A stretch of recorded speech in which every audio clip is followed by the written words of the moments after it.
Folks, Morbid, BBD, Fast and Furious. Well, in the communist regimes like China, right? They don't really have to give any answers at all, right? They hide behind the Iron Curtain, and personal freedoms are destroyed. There's no religion to make it a mix of explosive cocktail. In India, there is, right? But let me just tell you, folks. India's majority religion is being taken for a ride by a bunch of charlatans that include Yogi Adityanath, Aka Bisht, or Baba Ramdev, or as somebody calls him Lala Ramdev, not even Lala Ramdev, it's a Dhongi Ramdev, right? But this is the one that really takes the cake, right? From the Holy River, a story of human tragedy by Barkatat, Indian citizens deserve more respect in life and in death. The state's refusal to acknowledge the scale of deaths linked to COVID-19 is unacceptable. On the issue of these graves by the riverbanks in UP, we have seen one of three responses from the BJP. One, there is absolute denial and a tendency to look the other way while patting UP on the back for what is patently questionable death data. Second, there is an attack on the handful among us who are in the field in extremely trying physical circumstances with abuse and threats. And finally, it is claimed that it is an old practice among some communities to bury the dead instead of cremating them, and so to link it to COVID-19 as false. And I'll tell you something else. Angry denials, obfuscation, calling those covering the issue vultures, none of these address what's staring us in the face. The under-reporting of COVID-19 deaths and the stubborn refusal to even count the bodies. India's citizens deserve better in life and yes, in death. Right? And then let's just see what the UP problem, right? This is what Pratap Bhanugupta writes. Shroud of silence over UP needs to break its governance model destroyed before it destroys India, right? He says UP has a long history of social violence, but a moral psychology legitimizing an unprecedented ruthlessness is now becoming the default of civil society in UP. Thanks to the new governance style, perhaps. Perhaps the UP government's handling of the pandemic will make its power unredeemable, right?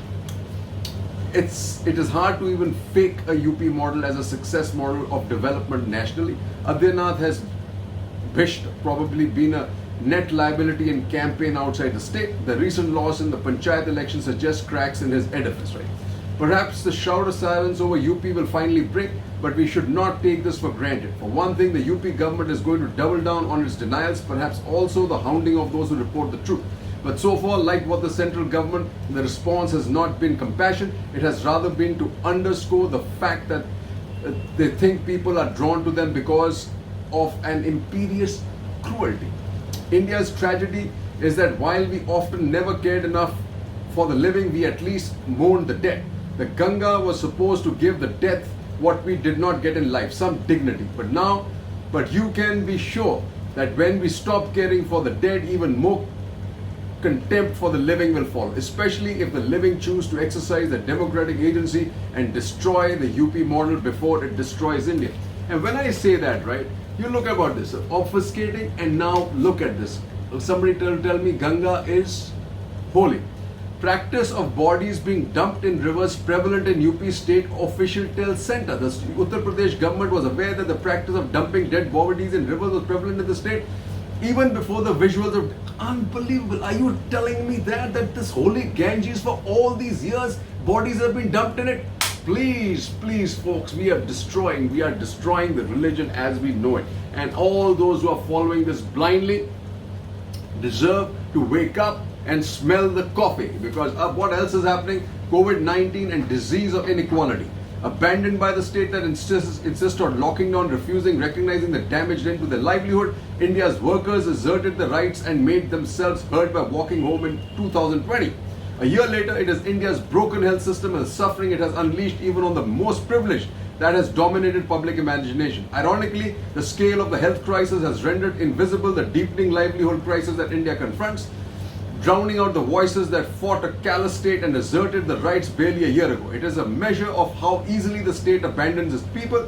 The 2 months into the second wave, the looming livelihood crisis awaits acknowledgement by the government, and relief such as it remains sporadic and inadequate. The poor, long abandoned by India's broken health system, is now being forced to suffer the indignity of abandoning their dead. Aziz Premji's university points out that 2020 saw a dramatic decrease in income for a majority of India's workers. The cumulative income loss was higher among poorer households, 27% for the bottom 10%. Folks, took them into poverty. One of three respondents reported skipping meals sometimes or often, and 71% of households reported a worsening in the nutritional quality of their food intake. 71%, folks. The Indian economy cannot afford a callous state. If not for citizens, then at least for the markets, the state needs to act now, folks. Act now, act now. Destroying the economy, destroyed the religion. Well, let's hope we don't destroy the country. That's my next topic. Cheers. So how the country gets destroyed? The legal system. The bizarre happenings of the Calcutta High Court. Amazing, right? He says TMC leaders get bail. High Court asks CBI why arrest. No, and I'm really worried. Why only 4 got arrested and why not the 2 guys? Because they were, I said, doodh mein dhula hua hai, right? HC grants interim bail to senior Trinamool leaders. The HC bunch directed the 4 leaders to furnish bail bonds, okay? And one judge of them says, we've been reduced to a mockery, judge in letter to acting Chief Justice. Conduct unbecoming mockery, judge to acting CJ over Narda. He says, the High Courts must get its act together. Our conduct is unbecoming of the majesty of the High Court command. We have been reduced to a mockery. As such, I am requesting all of us to salvage the situation by taking such steps, including convening a full court if necessary for the purpose of reaffirming the sanctity of rules and our unwritten code of conduct. And why this happened, folks, right, is this, the warning within. First, the High Court is in seeming haste agreed to hear a plea by the CBI against the TMC leaders that the accused had secured bail from the CBI court by putting pressure on the judge. A division bench of the High Court, headed by acting Chief Justice Rajesh Bindal, instead of a usual single bench, heard the plea and stayed the bail order without even hearing the accused raising questions of due process. The senior judges questioned both the decision of acting CJ Bindal to assign the plea to himself as the master of roster and to stay the bail order. Despite the urgency shown on May 17, the High Court issued a notice that due to unavoidable reasons, the division's bench by the acting CJ would not sit the next day. The case was heard next on May 19th and the result was split verdict where the junior judge on the bench wanted to grant bail while CJ Bindal deferred. It's kind of strange. The rules of the Calcutta High Court say that in case of a split verdict in a division bench, a 3-judge bench is constituted, adding a 3rd judge to the existing division bench. However, for reasons that remain unclear, we can all see it, right? Acting CJ Bindal constituted a 5-judge bench.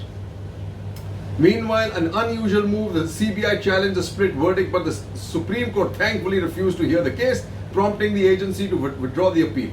In his letter, the senior judge noted that the High Court has been reduced to a mockery in its handling of the case. And this is happening in a lot of other cases where the center is reputation is involved, right? No response to Disha Ravi's plea, High Court pulls up center. This is how we treat our citizens. Send me home or let me die in jail. Stan Swami says no to hospital. Right? Poor fellow. He's an old man, right? After a year in jail, father's death, HC bail for activist imperative. This is poor girl. I mean, this is a Pinjra trot. Nothing to do with breaking this country up. These guys will do more to break the country up than this poor girls who are being nailed and put in jail. Right? In suitable cases, go for house arrest, not jail, says Supreme Court. Navlakha's plea turned down. And Elga case can seek jailed activists. You know, there are a lot of people out there who disagree with this government. It is time we build the cat and release them all. There is no national security threat from them at all. Cheers. High Court, Supreme Courts, lower judiciary, please stand up for the people and the Constitution. It's your duty. Cheers.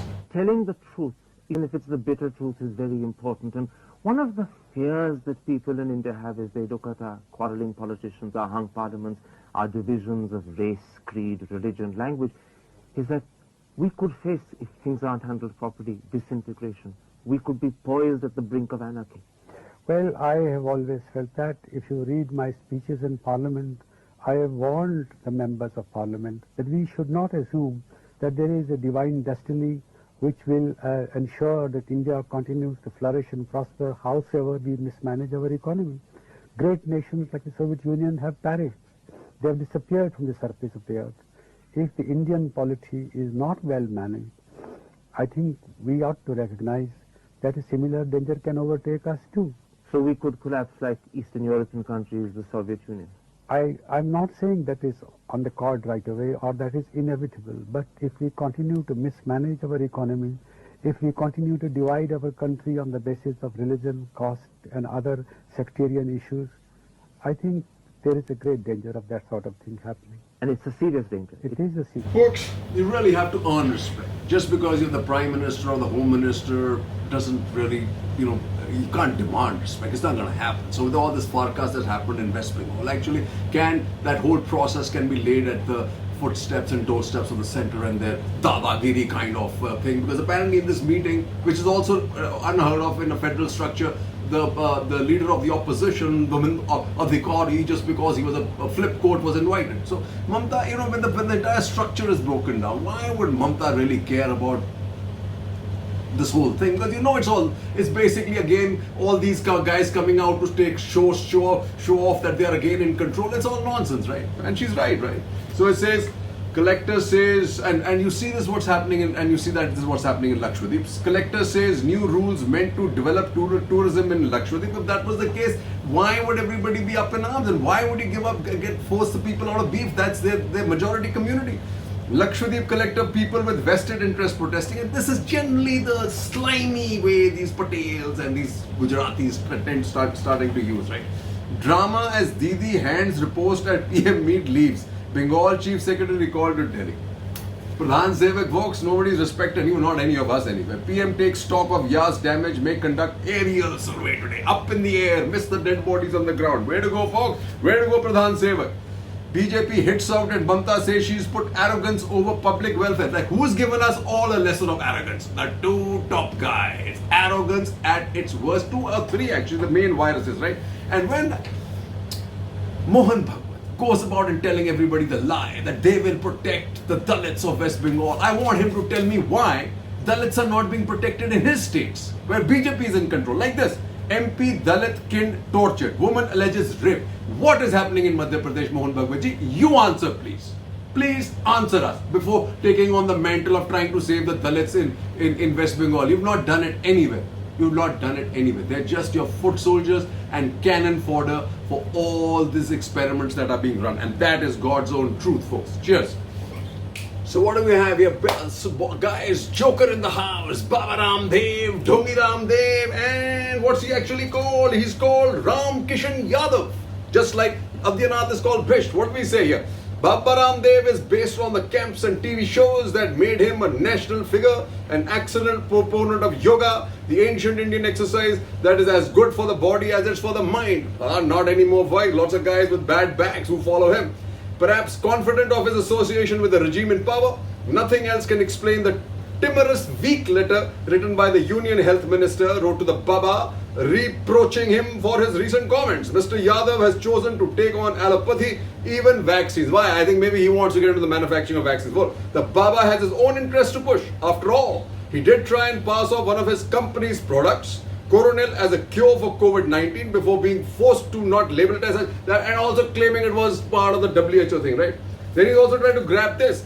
DRDO's 2DG not linked with Patanjali. It says the indigenous COVID-19 drug developed by the DRDO is not connected with the research done by Patanjali. And he's been trying to claim this also, folks, if you remember. What a dongi, right? I'm glad these guys have come out against him. Akhada Parishad chief slams Ramdev's allopathy remarks. Then you have Baba Ramdev and Dhongi Ramdev in pandemic. Ramdev's dubious claims, outbursts of modern medicine, proximity to government, raise question about public policy. Raise it to Nitin Gadkari, raise it to the Prime Minister, raise it to the Health Minister, or whatever your Health Minister, right? He says, book Ramdev for sedition, I may writes to PM, because what's he done? Because of him, there is Yoga Guru wherein persuading people not to get the vaccine. This is what he's saying, right? Then he says, nobody's dad can arrest me. Ramdev in clip. Now, who is he challenged? He is directly challenged Pradhan Sevak. He is directly challenged the Home Minister. What you going to do about it, folks? And where is India's Dr. Fauci? Well, obviously we got Baba Ramdev. What do we need Dr. Fauci for, right? But what do we say here? We don't have a Dr. Fauci. We don't have a CDC, right? We had created something called the NCDC, just a name, NCDC, right? But it has remained poor, toothless body with no powers and capacity, just like everything as well. Everything is Baba Ramdev Bharose, Baba Bisht Bharose, all Bharose of all the Babas and the two Pradhan Sevak and the Home Sevak, right? Folks, you're on your own. Cheers. Challenging times. Cheers. Jai Hind.